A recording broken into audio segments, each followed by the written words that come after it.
Oh, well, welcome. It's the Willy podcast, never ending season 1. But first, a drink, if you will. Oh my gosh, thirsty at the start of the podcast. Welcome. Look, it's a Saturday. Look, there's no rule that says every single podcast in the world, comedy or not comedy, has to be on a Sunday.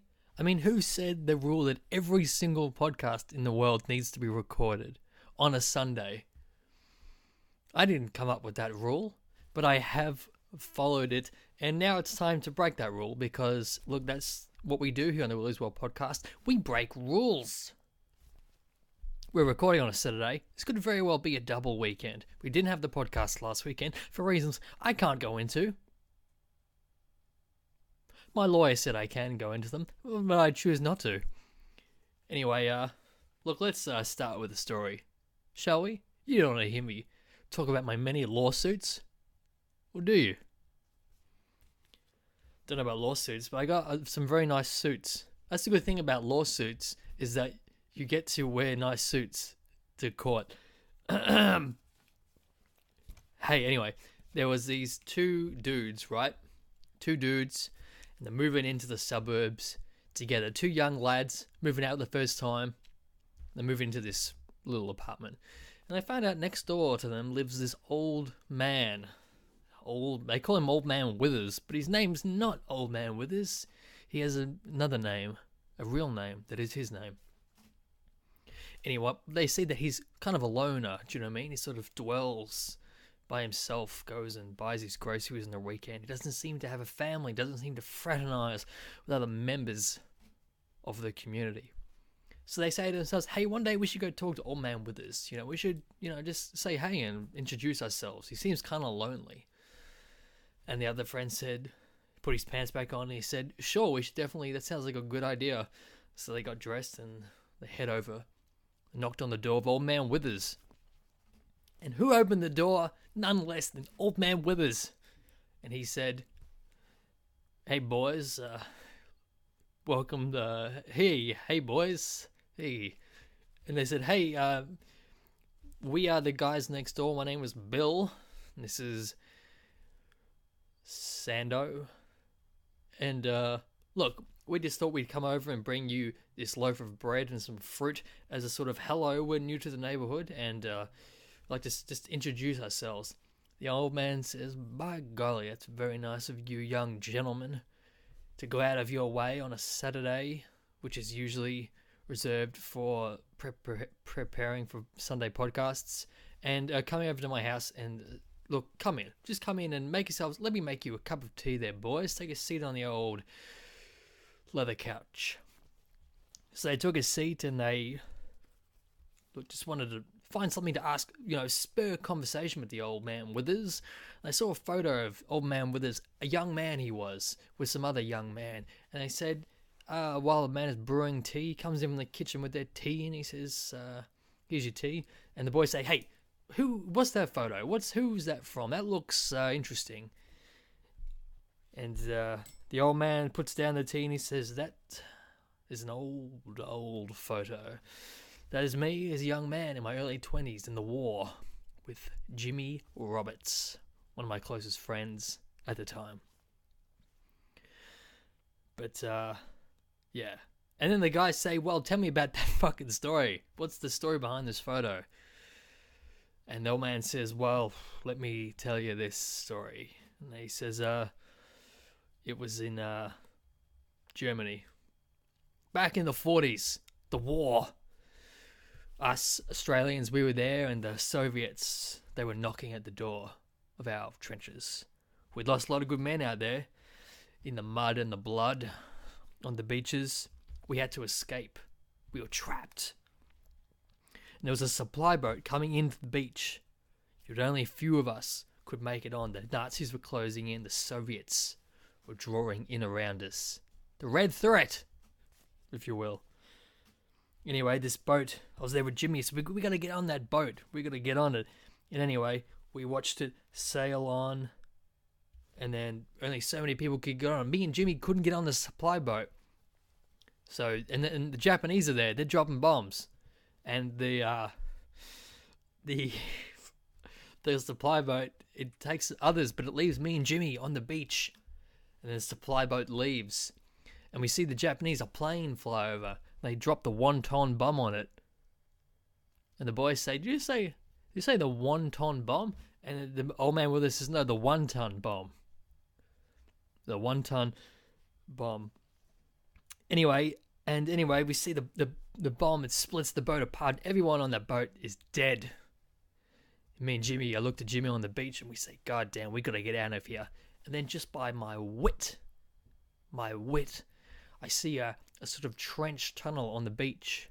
And I get in the trench as the army, our enemies are closing in around us. The Soviets, they're knocking on the door of the beach. Me and Jimmy and a few others, we get in the trench, we run for our lives. But unfortunately, bullets whizzing all around us. Bombs dropping, grenades, flamethrowers, chainsaws. All things of that nature. But it wasn't enough. I got out alive, obviously. Here I am today, an old man. But it wasn't enough to save my good friend, Jimmy Roberts. The boys said, wow, I'm very sad to hear. That's awful to lose someone so close to you. Was he was caught in the crossfire? Is that what happened? An old man Withers takes a sip of his tea and he says, no, he died of syphilis from banging too many Parisian prostitutes. Look, welcome to the Willy's World podcast. That's just a silly story. Factual? Possibly. Look, we got a sponsor this week. I think it's a really great product, and I don't mind endorsing these products if I believe in them. Maybe you'll believe in it too. I don't know. Let's find out, okay?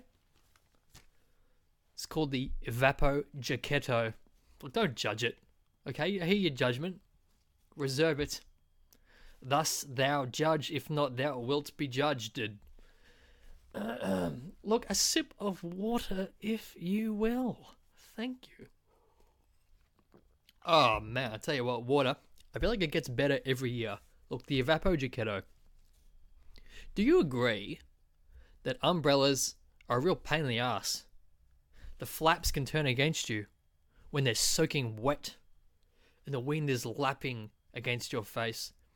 And raincoats suck. What are you, a farmer? Well, now there's a simple, easy and life-saving alternative to these two crap and outdated methods of personal dryness preservation. Introducing the Evapo Jaquetto.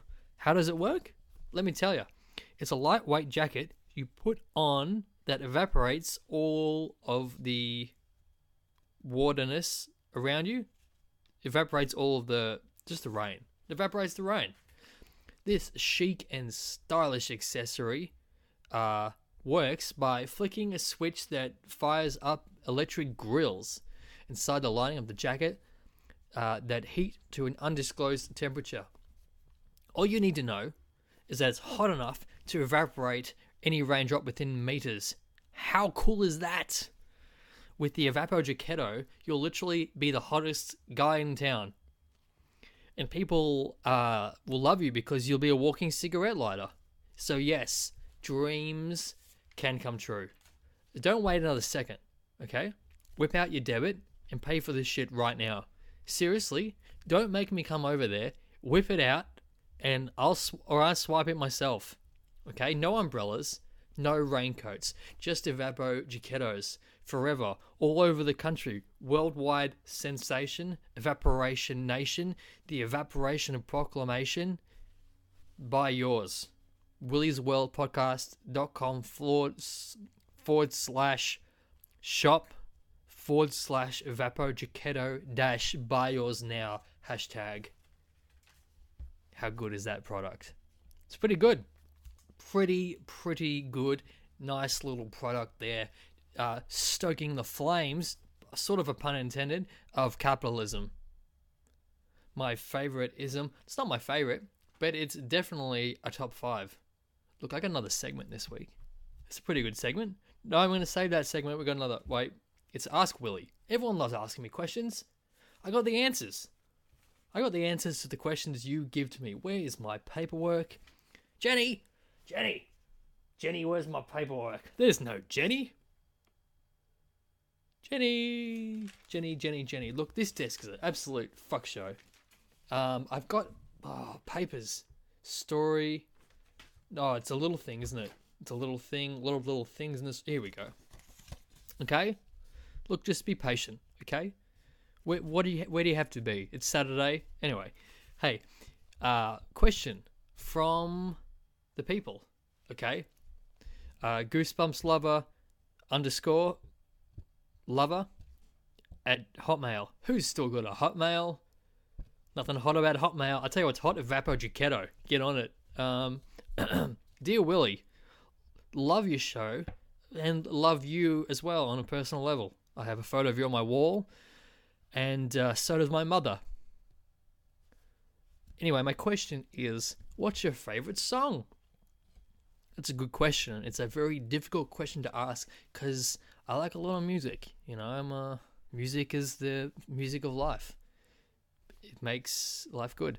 I like a lot of, I like classical music. I like a lot of classical. I've got a broad range. But some of my favorite, if I had to pick some, okay, some of my favorite stuff would be, I love Symphony Number 9 in C. It's beautiful.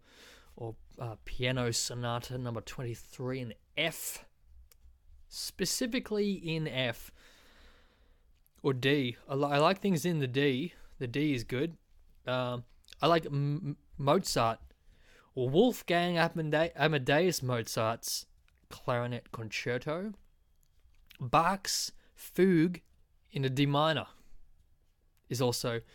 I also really like Dr. Dre's D's Nuts, as well as Lil Kim's How Many Licks. How Many Licks? Indeed. Okay. Oh, that answers your question. Okay. Okay, now I got another segment. It's a brand new segment. Fresh, hot off the press. It's called How I Would Have Ended That Famous Novel. And in this instance, I'm doing Moby Dick. But it's how I would have ended the sequel, which is not written. But here's how I would have ended it. Okay? And a little bit of backstory. Okay, here we go. So, have you read... No, you probably haven't. Watch the movie. It's a good movie. It's shorter than the book, which is long and thick. It's a penetrating read, to say the least. Okay, so here's how the sequel would go in my How I Would Have Ended That Famous Novel segment of the Willy's World podcast on a Saturday. Captain Ahab. He's the captain, of the ship that goes after the white whale in the first Moby Dick and in the sequel.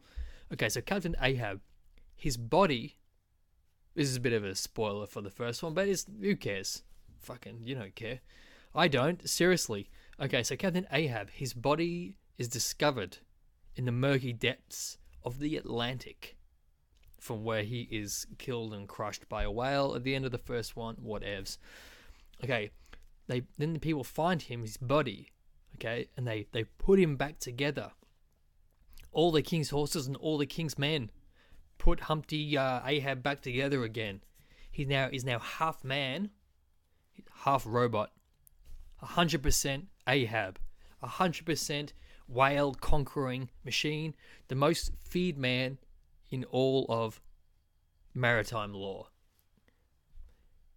As in Lore. Okay? Only in the reconstructing process, because they're putting him back together, he's now got a whale harpoon for a cock. A big, black, juicy whale harpoon. And at the novel's climax, so at the end of this sequel, he jumps from the ship that is in pursuit of the whale. And he mounts the great beast, the pale, ornery monster from the sea. And he takes his harpoon phallus and his deviled instrument, and he just starts fucking Moby Dick in the blowhole. He just starts fucking the shit out of it. And the sea swilled with maritime rage, a violent and sexual rapture. And as he tightly sort of grips the thrashing beast, He begins to feel its heart beating. He feels its personality, its pain, its innocent fear, its awkwardness. But it's too late and they both die at the end. Okay, that's been a great, fun podcast. And I hope you enjoyed it, and I'll catch you next week. Or maybe even tomorrow. I might film another one. It could be a double weekend. Double. 2 in the room. Penetrating. Double whammy. Just bumping up against each other. You know? Keeping warm on the weekend. Anyway, that's it for this week. Hope you enjoyed it.